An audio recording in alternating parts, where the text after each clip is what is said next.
and gentlemen, this is the Gripping Nail Show. This is Johnny fucking Nailz. I'm Mike the Crippler Cresta. And thank you for joining us once again, Paul. 10th podcast? This is podcast number 10. Number 10, wow. Technically it's 9 part 2. 9B, but we'll call it 10 for now. But, you know what? One of the topics of discussion this week is always the spectacle. It's the one show everybody looks forward to. It's not WrestleMania, but the Raw after WrestleMania, man. And alright, the New Orleans crowd, was it better than the New Jersey crowd? I can't say. I mean, I was here at work, and I was watching it, and I kind of got mad because I knew I was gonna miss something big. So I watched it when I was in I was home, DVR'd, and you know me and Claudia were talking. She's actually got up, and we're watching, and we're just watching, and we're just like, fuck, yo, I wish the Raw crowd was like that. I mean, the crowd was really nice. I was one of the crowds I would. I was thinking, oh my god, I hope CM Punk comes out the entire show. I was hoping he'd come out at the end, or even Taker come out. But the greatest moment of that was when they were singing along the John Cena song. John Cena sucks. John Cena sucks. That is so good to catch on. That is going to be everywhere now. Wow. I can't. Well, we can't speak for everywhere because some places do cheer for him more. But you come back to New York, you're getting fucked. Yeah. You come back to Philly, you're getting fucked. Maybe Boston, maybe LA. We know Chicago is going to kill you. Just know. But dude, how about we had a Bray Wyatt kill Bray kill chant? Bray is gonna kill you. Yeah. I mean, the crowd is awesome. Yeah. It's one thing about wrestling. If the crowd, and this is why sometimes some people have problems watching Japanese wrestling because Japanese people are very respectful and they clap. It's like golf. You know, but I mean, it's actually New York. I mean, the New York City style crowds, the Chicago style crowds are actually catching on over there. But it's the crowd interaction is always big in wrestling. Like we said for our Dragon Gate show, that was nuts. As small the venue is, and actually you have to see the video for us to be able to relive it. We're in the video, awesome. guys. We are in the video. At one point, I have screenshots of me trying to take pictures of Gargano and our buddy James. And James is trying to take a picture. I took a picture. I'm like, yes, you can see me clearly. Blue LA Dodgers hat and great hoodie. You guys send me those photos. I'm gonna put it on here. But we definitely can sit there and say the crowd interaction is the biggest good thing for wrestling.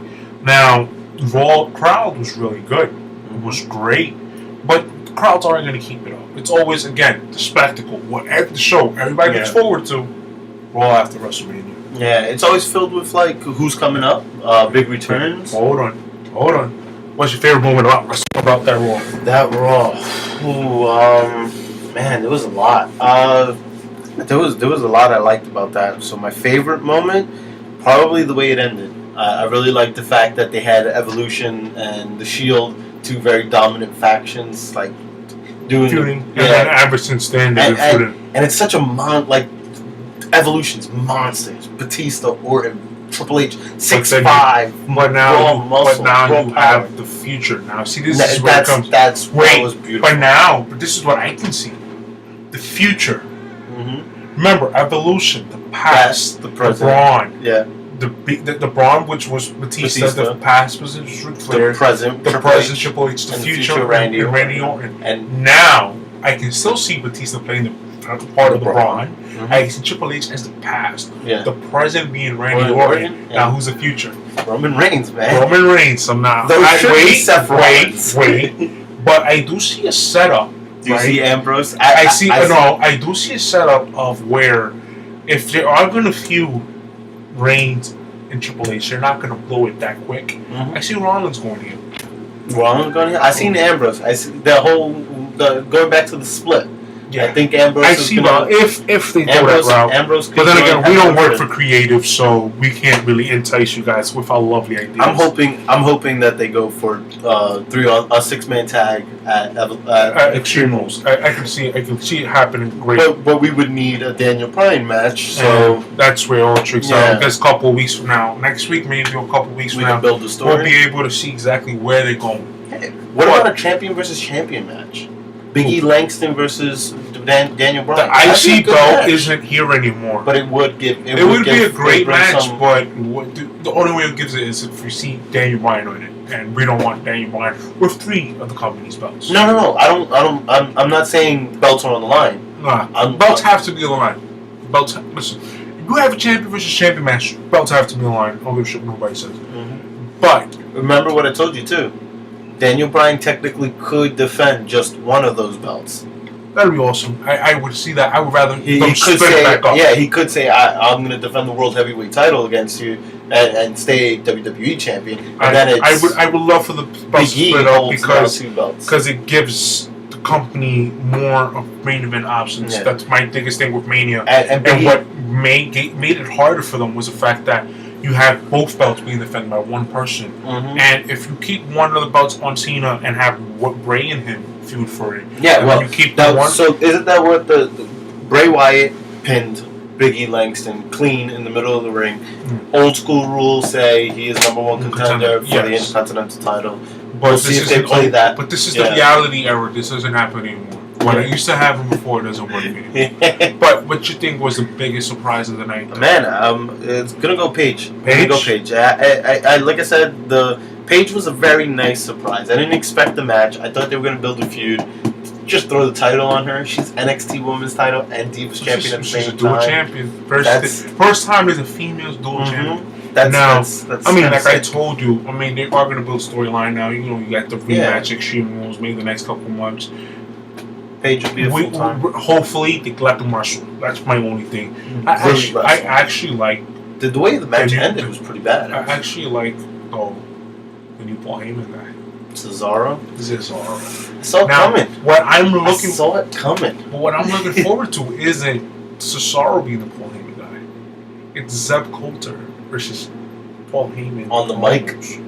Now that, ladies and gentlemen, is what wrestling, soap opera, and sports entertainment is about. Yeah. So I'm thinking Cesaro Swagger is going to be at Extreme Rules. No DQ match. Pretty sure. That's how Cesaro's going over and clean. He's going to destroy him.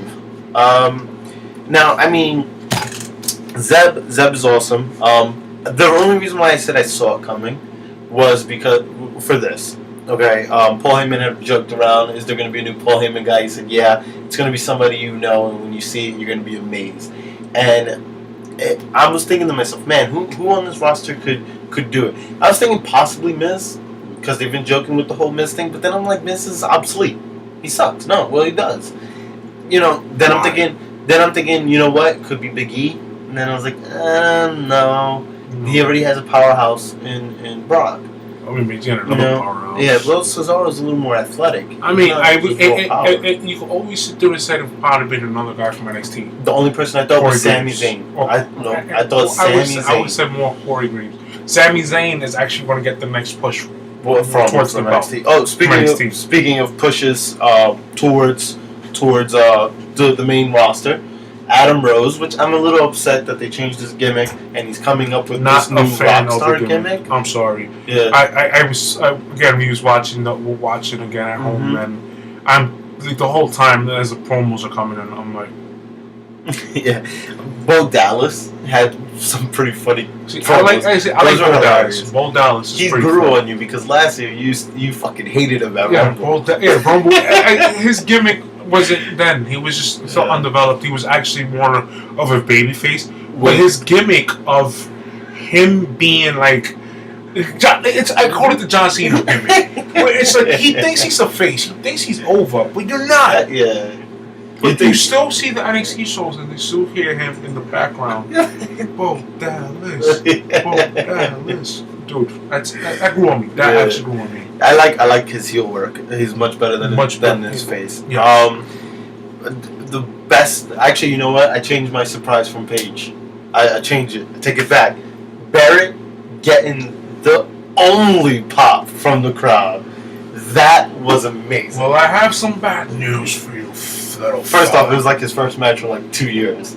I don't know. I mean, I think probably the store. Maybe that's what it is. Why? Dude, he looked surprised. He came out. He was like, "What the fuck?" He's a heel. I mean, but then again, when you have good wrestling crowds, you already know what happens. The heels get cheered. So is it an booed. So question, being that it was the post-Mania Raw, was it the international crowd? Doesn't matter what area you're from. You know, Brooklyn. Crowds are horrible. Hold out the Garden, it would be amazing. Yeah. We got the Garden, we got Chicago crowds, we got the Philly crowds. These are 3 crowds that no matter what, you don't need international crowds. Okay. For those crowds to be amazing. Yeah. You don't. At all. But given hosting it, for example, if they even host WrestleMania Columbus, the next day, the WrestleMania is going to be brilliant because you have people coming from other countries there to actually hold it up. Yeah. Crowds is crowds. Crowds is what make the show. Okay. So, you know, the now they're playing up a whole breakup between Fandango and Summer Rae. We knew this was coming. I mean, she's going off to film a movie. Yeah, and they have the whole kayfabe. Yeah. And the show with them people found out they were sleeping together. Now, you know, whatever. Okay. Does he get a push now? Does he go for the U.S. title? I would hope he goes for the IC belt. Just because if it wasn't for his freaking concussion last year, he gets the IC belt. He probably still be holding it. Okay. Fandango, again, in wrestling you have your gimmicks. You have Tyler Breeze, who's also being reported as possible tag team. By late this year, Tyler Breeze is apparently coming up.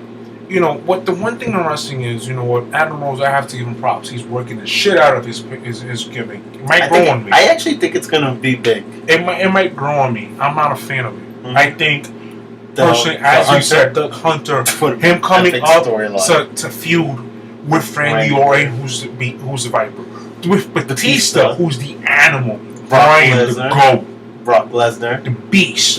You know, you have so many things. Do they see him being that big? As I don't know.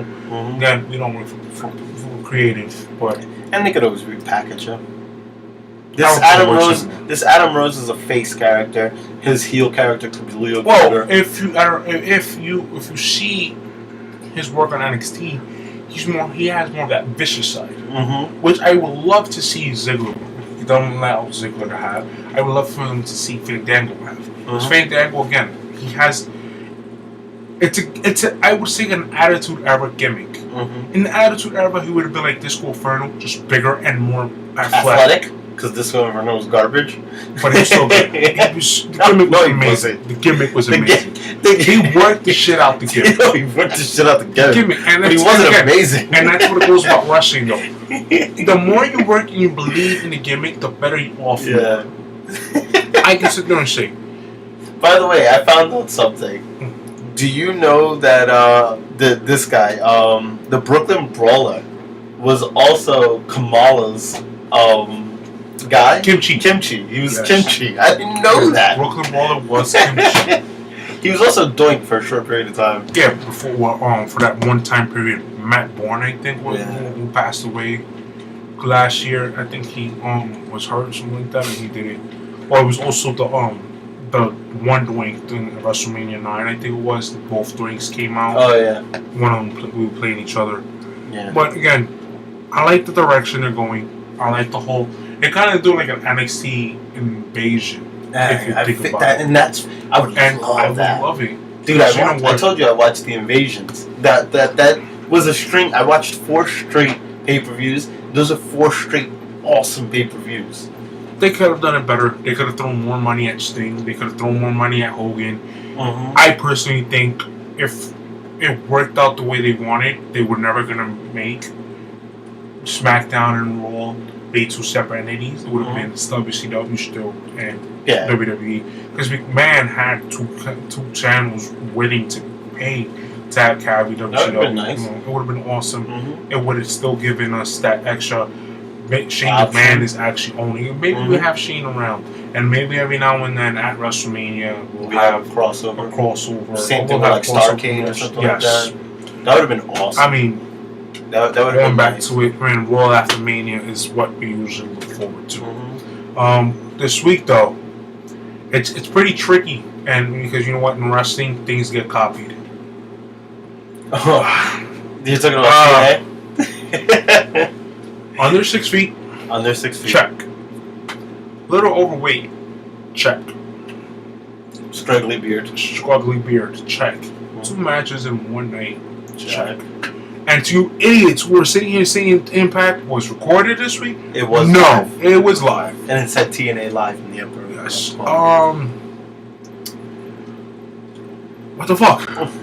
So you're referring to Eric Young winning the championship on TNA I've seen Eric on Young live. Thursday. I have seen Eric Young live. Yeah. I'm not gonna bash him. He's a good wrestler. No, He's put on and he deserves it. 10 so they strong said years. yeah, they said 10 years he's been with at TNA. TNA, and you know what? He deserves it. And I heard he's legit hardcore TNA. Like he had opportunities to leave to Ring of Honor, to WWE, and he re-signed the contract. TNA. This is my thing. This is my issue, and it's always been my issue. This is your boat. All I see is this.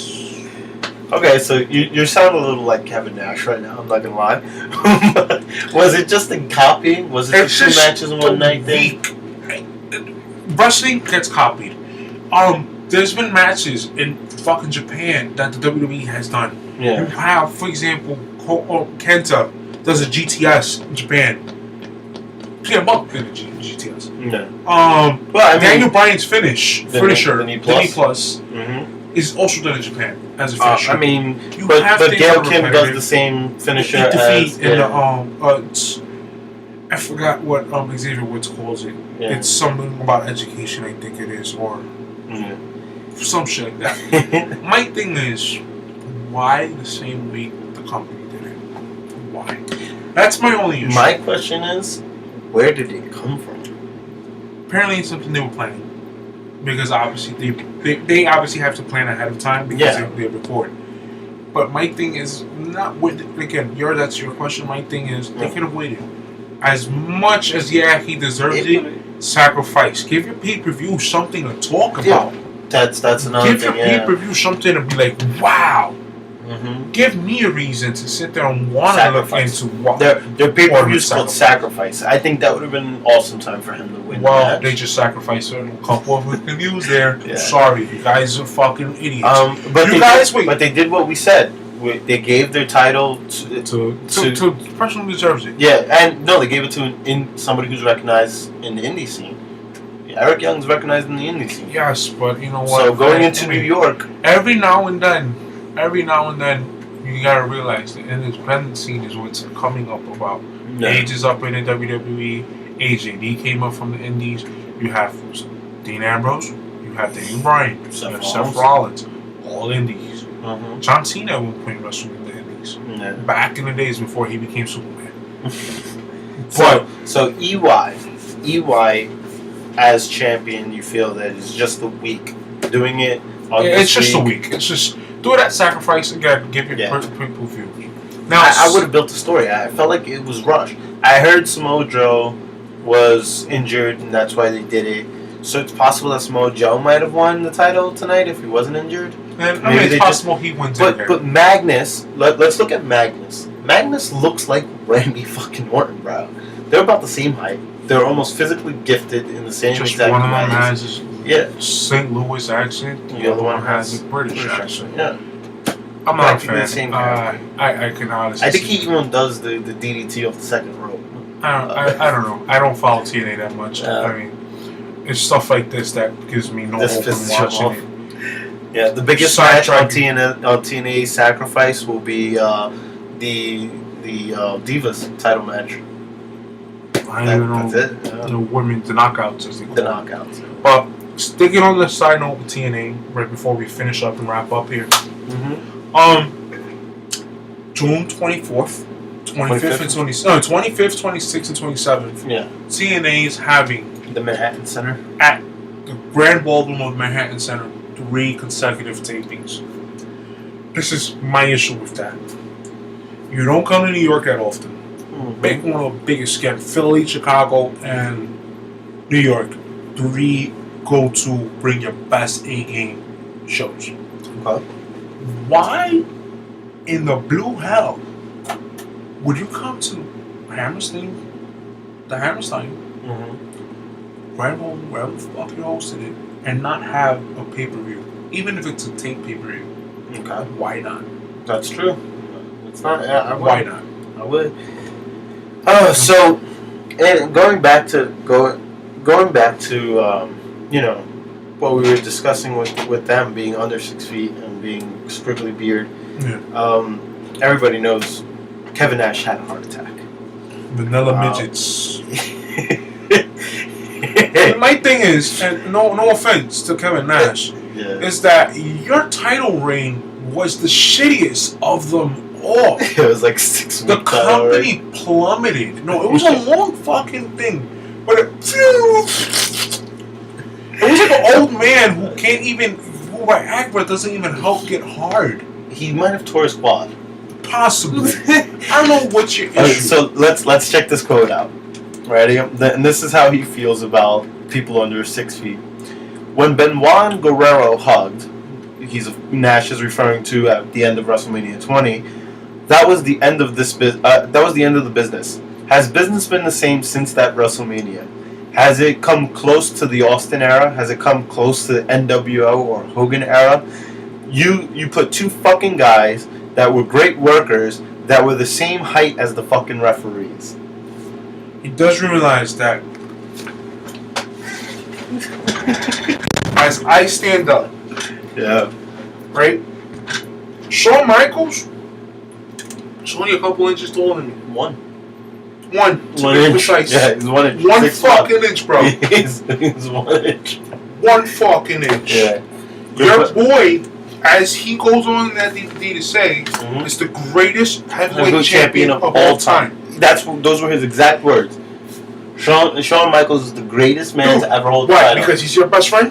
Well, with your bias shit? He's saying Shawn Michaels, who's 6'1", is the greatest champion of all time. Just to put this out there, Eddie Guerrero is 5'8", so he is about 4 inches shorter than him. Roughly. Benoit is 5'11", 2 inches shorter than him. 2 inches shorter. You have Bret Hart, who's also the same height. Yeah. You had Jericho, who's 6 feet. Yep. You had Rick fucking Flair. Woo! 6 feet tall. 6'1". 6'1". Mm-hmm. Ric Flair is the greatest champion of all time. I don't give a fuck nobody says. CM Punk is 6'2". I don't give a fuck what nobody says. Alright, so this is what this led to. This led to a conversation, obviously, you can say we got heated. We're going to talk about the top 10 guys under 6 feet. We're going to write a blog about it. My heart and low. We're going to write a blog about it. So check it out. It'll be underneath this this video.